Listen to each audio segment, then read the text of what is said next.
Good morning USA Canada. Anand ന്യൂസിലേക്ക് സ്വാഗതം.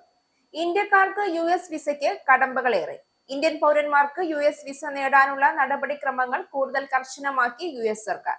US state ഡിപ്പാർട്ട്മെന്റിന്റെ പുതിയ നയം അനുസരിച്ച് ഇനി മുതൽ എല്ലാ നോൺ ഇമിഗ്രന്റ് വിസ അപേക്ഷകരും അവരുടെ സ്വന്തം രാജ്യത്തോ നിയമപരമായി താമസിക്കുന്ന രാജ്യത്തോ മാത്രമേ അഭിമുഖത്തിൽ പങ്കെടുക്കാവൂ.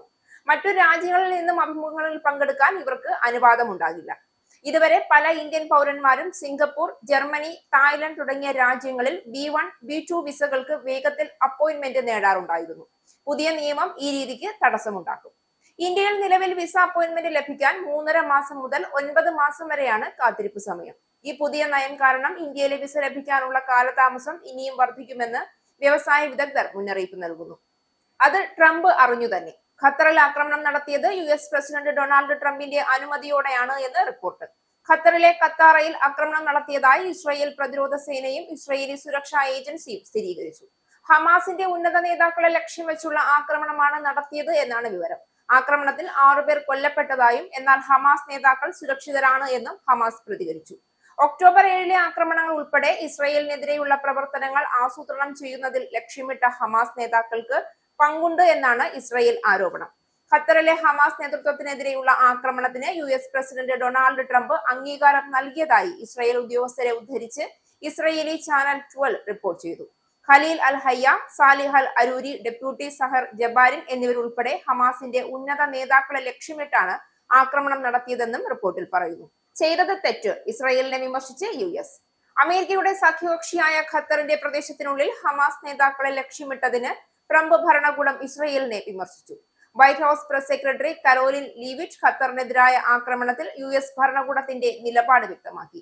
പരമാധികാര രാഷ്ട്രവും അമേരിക്കയുടെ അടുത്ത സഖ്യകക്ഷിയുമായ ഖത്തറിനുള്ളിൽ ഏകപക്ഷീയമായ ബോംബാക്രമണം നടത്തുന്നത് ഇസ്രായേലിന്റെയോ അമേരിക്കയുടെയോ ലക്ഷ്യങ്ങൾ മുന്നോട്ട് കൊണ്ടുപോകുന്നില്ല എന്ന് US പ്രസ്താവനയിൽ വ്യക്തമാക്കി. US സൈന്യത്തിൽ നിന്ന് അറിഞ്ഞതിനു ശേഷം US president Donald Trump Israeli ആക്രമണത്തെക്കുറിച്ച് ഖത്തറിനെ വിവരം അറിയിച്ചതായി പ്രസ്താവനയിൽ പറയുന്നു. ആക്രമണത്തിനു ശേഷം ട്രംപ് നെതന്യാഹുവിനോടും ഖത്തർ നേതാക്കളോടും സംസാരിച്ചു. എന്നാൽ ആക്രമണ വിവരം അറിയിച്ചെന്ന അമേരിക്കൻ അവകാശവാദത്തെ ഖത്തർ പ്രധാനമന്ത്രി മുഹമ്മദ് ബിൻ അബ്ദുറഹ്മാൻ അൽത്താനി തള്ളി. സംഭവം കഴിഞ്ഞ് 10 മിനിറ്റിന് ശേഷമാണ് അമേരിക്ക വിവരം അറിയിച്ചത് എന്നും അൽത്താനി പറഞ്ഞു. India US മഞ്ഞുരുകുന്നു. വ്യാപാര തടസ്സങ്ങൾ പരിഹരിക്കുന്നതിനായി ഇന്ത്യയുമായി തന്റെ ഭരണകൂടം ചർച്ചകൾ തുടരുമെന്ന് US പ്രസിഡന്റ് ഡൊണാൾഡ് ട്രംപ്. വരും ആഴ്ചകളിൽ തന്റെ വളരെ നല്ല സുഹൃത്തായ പ്രധാനമന്ത്രി നരേന്ദ്രമോദിയുമായി സംസാരിക്കാൻ ആഗ്രഹിക്കുന്നുവെന്ന് ട്രൂത്ത് സോഷ്യലിലെ ഒരു പോസ്റ്റിൽ ട്രംപ് പറഞ്ഞു. നമ്മുടെ ഇരു രാജ്യങ്ങളും തമ്മിലുള്ള വ്യാപാര തടസ്സങ്ങൾ പരിഹരിക്കുന്നതിനായി ഇന്ത്യയും യുണൈറ്റഡ് സ്റ്റേറ്റ്സും ചർച്ചകൾ തുടരുന്നുണ്ടെന്ന് അറിയിക്കുന്നതിൽ എനിക്ക് സന്തോഷമുണ്ട്. വരും ആഴ്ചകളിൽ എന്റെ വളരെ നല്ല സുഹൃത്ത് പ്രധാനമന്ത്രി മോദിയുമായി സംസാരിക്കാൻ ഞാൻ ആഗ്രഹിക്കുന്നു എന്ന് ട്രംപ് എഴുതി. നമ്മുടെ 2 മഹത്തായ രാജ്യങ്ങൾക്കും വിജയകരമായ ഒരു തീരുമാനത്തിലെത്തുന്നതിൽ ഒരു ബുദ്ധിമുട്ടും ഉണ്ടാകില്ല എന്ന് എനിക്ക് ഉറപ്പുണ്ട് എന്ന് അദ്ദേഹം കൂട്ടിച്ചേർത്തു. വിദ്യാർത്ഥികൾക്ക് പ്രാർത്ഥിക്കാനും ട്രംപിന്റെ നീക്കം. പൊതുവിദ്യാലയങ്ങളിൽ പ്രാർത്ഥിക്കാനുള്ള വിദ്യാർത്ഥികളുടെ അവകാശം സംരക്ഷിക്കുന്നതിനായി വിദ്യാഭ്യാസ വകുപ്പ് പുതിയ മാർഗനിർദ്ദേശങ്ങൾ പുറത്തിറക്കുമെന്ന് പ്രസിഡന്റ് ട്രംപ് അറിയിച്ചു. മ്യൂസിയം ഓഫ് ദി ബൈബിളിൽ നടന്ന മതസ്വാതന്ത്ര്യ കമ്മീഷൻ യോഗത്തിൽ സംസാരിക്കുകയായിരുന്നു അദ്ദേഹം. അമേരിക്കയിലെ പൗരന്മാർ രാജ്യത്തിന് വേണ്ടി പ്രാർത്ഥിക്കണമെന്ന് ആഹ്വാനം ചെയ്യുന്ന അമേരിക്ക പ്രൈസ് എന്ന പുതിയ സംരംഭത്തിനും ട്രംപ് തുടക്കം കുറിച്ചു. ഒരു വലിയ രാഷ്ട്രത്തിന് മതം ആവശ്യമാണ് എന്ന് ട്രംപ് പറഞ്ഞു. ലിസ കുക്കിന് തുടരാൻ അനുമതി നൽകി ഫെഡറൽ കോടതി. US പ്രസിഡന്റ് ഡൊണാൾഡ് ട്രംപിനെതിരെ തിരിഞ്ഞു വീണ്ടും ഫെഡറൽ കോടതി.